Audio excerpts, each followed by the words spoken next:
handling most of the season? Yeah, I think it's come along all year. I was getting my touchdown with kicking field goals, and this is my first year kicking field goals in college. And I think as the season progressively went on, the unit's been better. I've gotten it more down with the snap and the hold, and I think progressively it's gotten better. We practice it more, so yeah, just practice makes perfect. So. What's the challenges between going back and forth between kicking and punting? The challenges is just staying focused in the game. I hate to brag, but I have an advantage. I use two different feet to punt and kick, so the technique really doesn't interfere with each other. So it's not really that much different. It's kind of a different mindset when you're putting points on the board, and then you're trying to give field position, good field position for the defense. So I mean, it's two different mindsets, but in the end, it's all for the team. So. Oh yeah, I didn't think it would go any way like it's going right now. I was blessed enough to get the opportunity to start my freshman year and play again my sophomore year and start field goals and punts this year. And yeah, I think it's on the right track, especially to make the team better. So yeah, I think overall it's been going great. So when you look at the Arkansas game, obviously with Troy going down and beating LSU, have you guys talked about kind of they did that in the Sun Belt and beat that SEC team? Maybe that y'all can do the same this weekend. Yeah, well, of course, man. Anything's possible, you know. Just because they are an SEC team doesn't mean they are unbeatable. Any given Saturday, anything is possible. We just have to continue to prepare and work hard and let everything fall. We started off the season like a little rusty, but as the season progressed, we began to focus on the small things, and those small things is what's helping us regain momentum or sustain momentum. Evan, how much do you think you need to work on pregame in Fayetteville in a different atmosphere and the altitude and kicking outside in the mountains and things like that? Because obviously that's going to be a lot different from what you're used to. Everything's the same to me. The field's the same, players are the same, fans are just kind of back noise, honestly. Everything's the same, really. I think it's the same preparation all week as if I would play at a smaller stadium or in front of 60,000, 70,000 people they're going to have. So overall, it's the same principle. It's just football. So yes, sir. Florence has actually produced a lot of good kickers and punters over the years. There's two brothers, the Howell brothers. One of them kicked at Boston College. One of them kicked at Virginia. Alex kicks at Clemson. Luke kicks at Wofford. Gage kicks at the Citadel. Jack Plowski from Wilson kicks at Elon right now. So Florence has really produced a lot of kickers over the years, and I think it's good because whenever I go back home and I get together with all those guys, it's good to get together, tell stories, and talk about how our season went. But I congratulate Luke and Alex for doing well this year. I knew this is his first year playing, so yeah, I think it's good to represent our hometown. So. Forgot about the age. Mm-hmm. Evan, when did you realize you kicked with two different feet and how did that all come about? I think it started when I was 10. My dad, I played a lot of soccer growing up, and my dad always persisted that I use be able to use both feet because it would give me an advantage on the soccer field, taking free kicks, corner kicks, anything like that. So it was mainly for soccer in the beginning, but it turned into me kicking, and honestly, it just is more comfortable for me to punt left-footed. I can't really punt right-footed at all, but I can kick field goals left to right-footed with ease. I just really choose to kick right-footed, honestly. I could kick left-footed just as well, but it mostly started out from a lot of soccer. So I thank my dad for that one. Well, we as a team, we are looking forward to this environment. You know, last year we didn't play in any of these environments, so it's going to be new to us. Although this past season we've played in in the season right now we've played in some pretty loud environments. So I kind of look at those as warm-ups for this environment on Saturday. It's going to be loud, hostile, but the guys are just focusing on mental focus as opposed to getting distracted by the external factors. So we are excited for this game. I think Brandon kind of asked this earlier, but special teams could be a big factor in this game. When you guys make a play here or there, Mm-hmm. I mean, that could maybe turn the tide early on in the game. Mm-hmm. What's that going to be like going up against the Razorbacks? Yeah, it's important. Where every aspect of the game is important, but special teams is something that a lot of people take for granted, and we have to focus on special teams because that may make or break us. And we are in practice. We focus on everything from a kickoff to punt to PBR, field goal. Every little thing matters. I'm writing something about Nick Clark. You know, he's the sack guy for the team, you know, basically for the team, the school, the Sun Belt, Mhm. CA. Do you guys look to him? I mean, did you take issues to him, you know, as a team? If you think there's something that needs to be addressed, do you actually make use of his status? Yeah. I mean, well, we do. Nick is a great guy. He is a man who knows a lot. So at times we do go to him for information, for insightful information. I know that his position is very important, and he has the ability to balance both football, school, SAC, president, everything like that. So I think that's an important tool to have, especially as an athlete. Last week was probably the most disappointing as a coach that I've had in a while, as far as just our effort and our intensity and just the way we played in a lot of areas. But the great thing about football is you get an opportunity to move forward. Obviously playing a team from the SEC, you know, arguably the best conference in the country. It'll be a big challenge for us going into a place that seats, you know, 70 to 80,000, that plays the type of teams they do every week and has the type of players and athletes they do.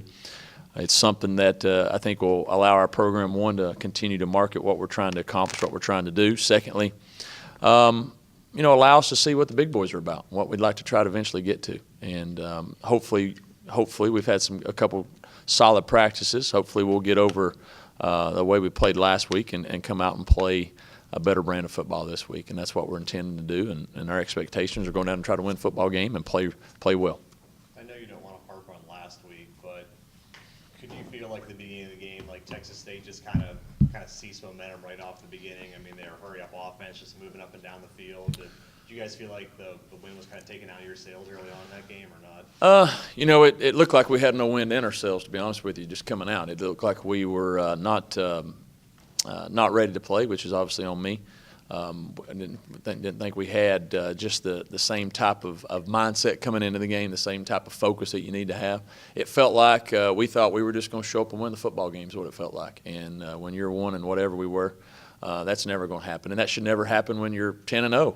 And so just getting our mindset and getting the proper attitude coming in the game, I think, was the biggest disappointment. But, yeah, they were playing fast. But, you know, you look at the game there, I think in the second quarter it was 7-7 and we're driving down there to have a chance to get in the field goal range or maybe score, and we have the big turnover. I mean, it's 17-7 going into the fourth quarter, so it wasn't out of the way. We just couldn't you know, make any plays to get anything going momentum-wise. I don't know if they ever took momentum. We just never could get it. Jamie, what's the benefit of playing a game like this when you look back at when they signed the contract to play in this game, knowing this was going to be a transition period? I mean, is there really any benefit of going and playing an SEC team in a transition year when you guys are still trying to figure out the difference between FCS and FBS and having to go to Fayetteville, which is one of the toughest places to play in the country? Well, I'm sure the money's good. Yeah, well, it's You know, so $1.5 million. I'm sure the money's good for a lot of people. You know what? I think there is a benefit, and the reason is we play at the highest level of football. And ultimately, you want to play in a bowl game, and you'd love to get to a New Year's Day bowl if that's something. And you're going to play people that are some of the best in the country. And so we need to see where those people are at. Can we ever get there? I don't know. But I think to try to get to the level, you got to play people at that level. And you got to see what they have, how they do it, and see what you need to do to get to that point. So I think there is a benefit because now, you know, a lot of people might know about us, but more people will learn. More people will see what we're about. Have the opportunity to see it on television and hey, I want to check out Coastal Carolina and see what they're doing. And more people, more kids, they might fall in love with our uniforms. They might fall in love with our mascot. Who knows?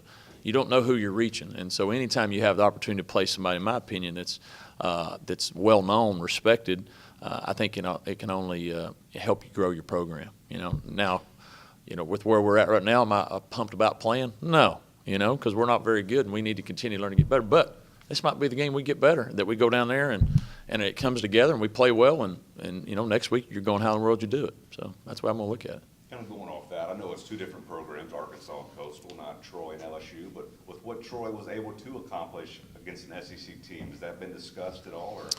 Not really. I mean, it's our kids know it. You know, the thing that we try to focus on more than anything is just really us and how we play and our mindset and our attitude. But our kids understand that Troy went into LSU and beat them.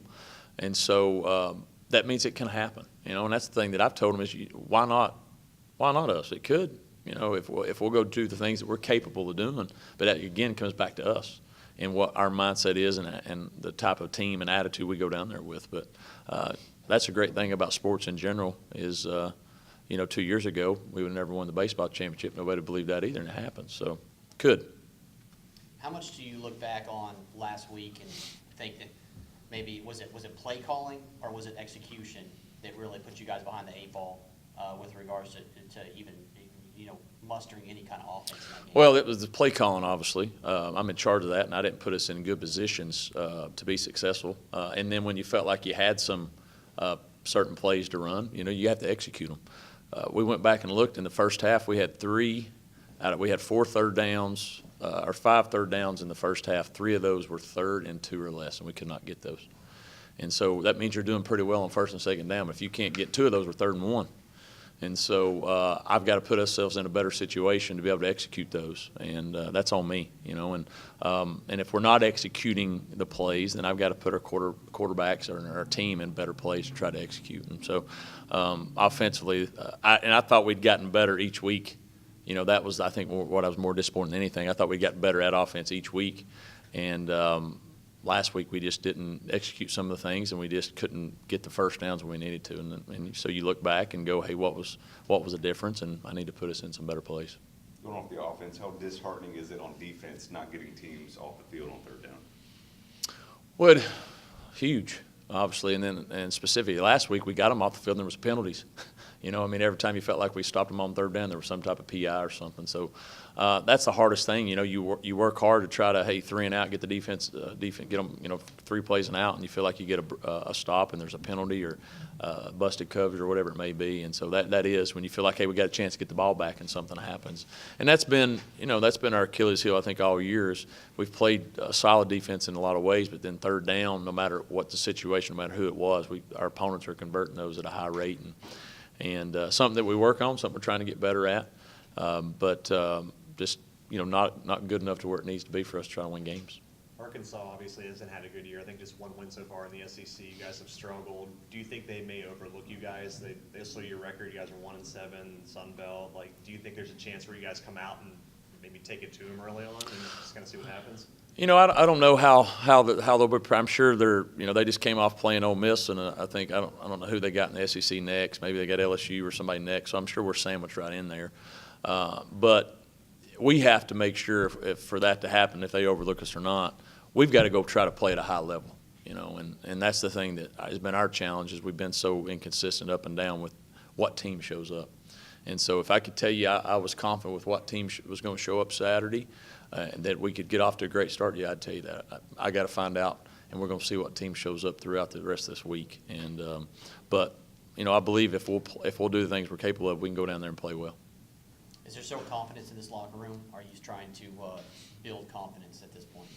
I think there's confidence to a certain point. We just don't have the foundation to where it never wavers. I think sometimes when things happen, it wavers a little bit. We question ourselves, or maybe we question other things, and we've got to continue to get to the point where no matter what, we continue to believe in each other and fight for each other. Because when you're trying to build something, it's not easy, and we're going through obviously a transition that's been tough and been some up and downs. But that's really when you should build your foundations to start becoming rock solid. You start remembering and focusing on why you're doing what you're doing, why you're playing for. And right now, I think our confidence wavers sometimes. When things are going well, we look like we look like a pretty competent football team. When things start getting ugly or things happen here or there, we fall apart a little bit. And I've got to continue, and our staff has got to continue to get the guys to continue to believe in the preparation, continue to believe in each other. And when that adversity does come, that we'll figure out how to find a way to overcome it. And, sometimes a great win helps you do that. It clicks for you. We've not been able to have a great win. We've been close in a lot of ways and just not been able to get over that hump. And until that happens, or until we continue to build that foundation, I think that's why you're going to see us have some ups and downs.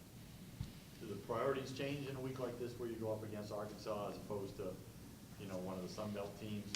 Are the priorities different when you're looking for different things in the game?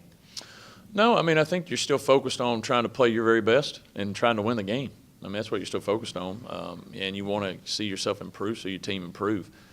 We might improve tremendously, but they might just be that much better than us too. I mean, when you're playing a team that's that a higher level and's got better players in a lot of areas, but priorities won't change.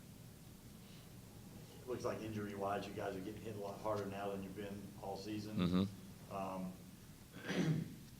Do you feel that, the team is prepared to, do you have enough replacement players for a lot of these guys who are going out?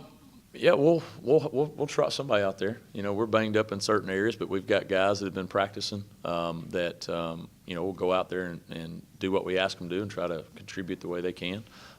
We have getting here lately, have had a few more injuries than we had early on, and that's it's a grind of a season, and playing, not having an open date sort of in the middle like some other people have. That's just part of what we're doing. But our guys that'll step in there will go out and do their best. Are there any guys on this team that you're thinking at this point in the season you'll pull a red shirt and make him an opportunity to play down the stretch, or is that not an option? If the philosophy that we have here is if they're good enough, we're going to play them. We'll find a way to play them. And so if they're good enough or they can help us the rest of the week, they already should be playing anyway. So I don't foresee anything like that happening in these last 4 or 5 games, unless there's some major losses at some certain areas where we have no choice. But right now, that's not the plan. I'm writing something on Nick Clark, and, his positions with SAC and all that. Mhm. I guess aside from football, what does he bring to this team and this program? Well, he's very well respected in the community, among the professors and among the people here on our staff.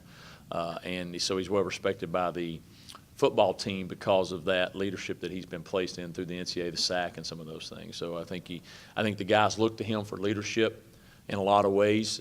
If things off the field, if there's things that maybe they're struggling with, or things they need help with, or things, hey, they're wondering why doing certain things, he's sort of the guy that they lean on and ask questions and get him to step up and be the guy to ask and try to help mentor and be a mentor to younger kids and some of those things, and he does a nice job of that.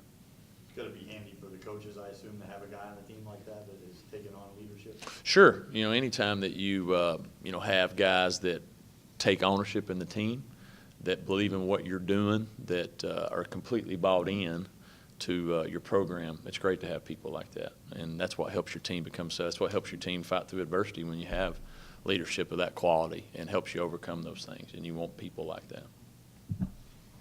Jamie, how many guys do you expect this program to sign in the early signing period in December?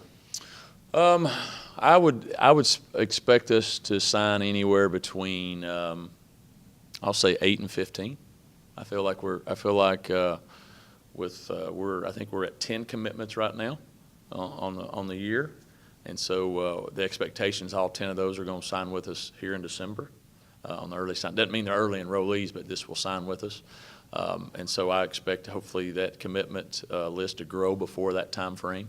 And then that'll leave us 12 to 15 more we'll need to sign in February as well. But that's the expectation. Obviously some of those could change and different things, but we feel good about where we're at right now with that recruiting, and that'll be the expectation for the mid-year signing date. Pulling for anybody in tonight's Game 7 in the World Series? You know what? I've watched it. I tried to watch some of it. It's so late. You have to, because we have early practice, try to get in. A guy that I used to work with is a diehard Dodgers fan. With that being said, I hope the Astros win. So. So clearly there's a lot of love between you guys. He's a great guy, but sometimes you just like people that, with what Houston's been through this year, I think that'd be great for that city and great for those people there to have something like that to celebrate. We'll see what happens.